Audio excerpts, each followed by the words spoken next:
संसद के विशेष सत्र के दूसरे दिन मोदी सरकार ने महिला आरक्षण बिल लोकसभा में पेश कर दिया।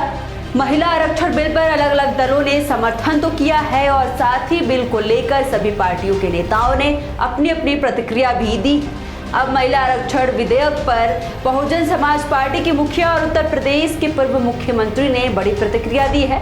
बसपा चीफ ने कहा कि जनगणना कराने में समय लगेगा। उन्होंने दावा किया है कि लागू होने में समय लगेगा। देश की भोली भाली महिलाओं को प्रलोभन दिया जा रहा है। मायावती ने कहा कि अभी आरक्षण लागू नहीं हो पाएगा। बसपा चीफ ने कहा कि सरकार इस विधेयक में से 2 प्रावधान को हटाए। सरकार को ऐसे प्रावधान लाना चाहिए कि जल्द आरक्षण लागू हो। उन्होंने कहा कि परिसीमन में कई साल लग जाएंगे। मायावती ने कहा कि ओबीसी महिला को अलग से आरक्षण मिलना चाहिए। बसपा चीफ ने कहा कि हमारी पार्टी इस बिल का समर्थन करती है। उन्होंने दावा किया कि बीजेपी और कांग्रेस आरक्षण नहीं देना चाहती। पूर्व सीएम ने कहा कि यह बिल आंखों में धूल झोंकने जैसा है। उन्होंने कहा कि इस विधेयक के जरिए आरक्षण देने की नीयत नहीं है। उन्होंने ये भी कहा कि विधेयक में कई प्रावधान जिससे 15-16 साल तक महिलाओं को लाभ नहीं मिलेगा।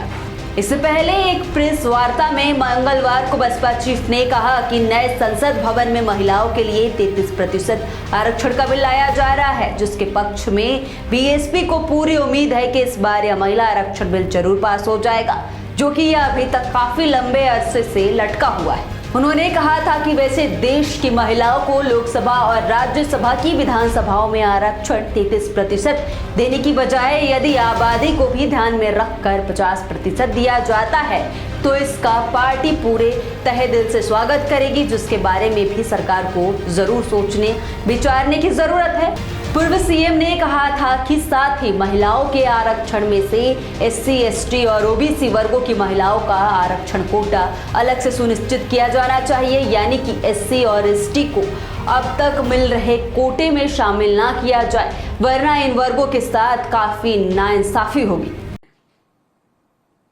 जैसा कि इसमें कंडीशंस रखी गई हैं, इसको लागू करने से पहले जो शर्तें रखी गई हैं, और यदि ऐसा नहीं है, ये कहते हैं ऐसा नहीं है, और यदि ऐसा नहीं है तो फिर हमारी पार्टी सरकार से ये भी अनुरोध करती है कि सरकार इस विधेयक में से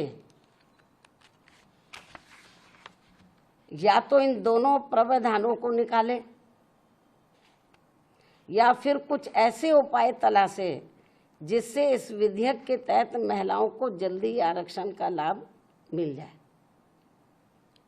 इसके साथ साथ यहाँ मैं इस बात की भी केंद्र सरकार से पुनः ये अपील करती हूँ कि 33% महिलाओं के आरक्षण के अंतर्गत एससी, एसटी को जो आरक्षण दिया जाए तो उसे वर्तमान में लागू आरक्षण के अतिरिक्त दिया जाए,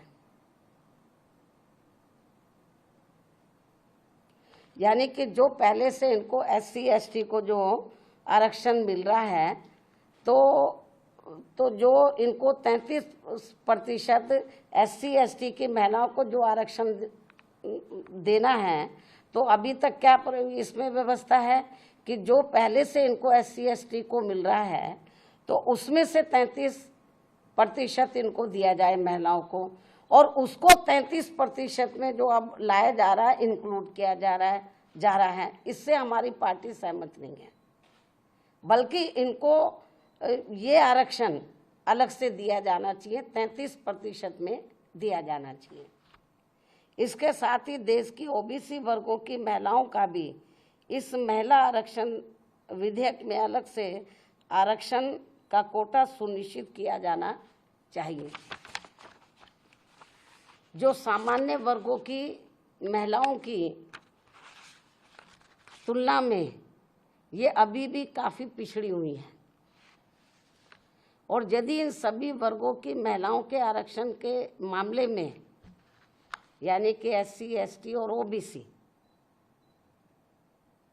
की महिलाओं के आरक्षण के मामले में मेरी इस अपील पर सरकार अमल नहीं करती है, तो भी हमारी पार्टी इस बिल का इस खास बात को ध्यान में रखकर समर्थन करती है कि देश में पुरुषों की तुलना में सर्व समाज की महिलाएं अभी भी काफ़ी पिछड़ी हुई हैं। ये वीकर सेक्शन की तो पिछड़ी हैं, लेकिन पुरुषों की तुलना में जो सामान्य महिलाएं वो भी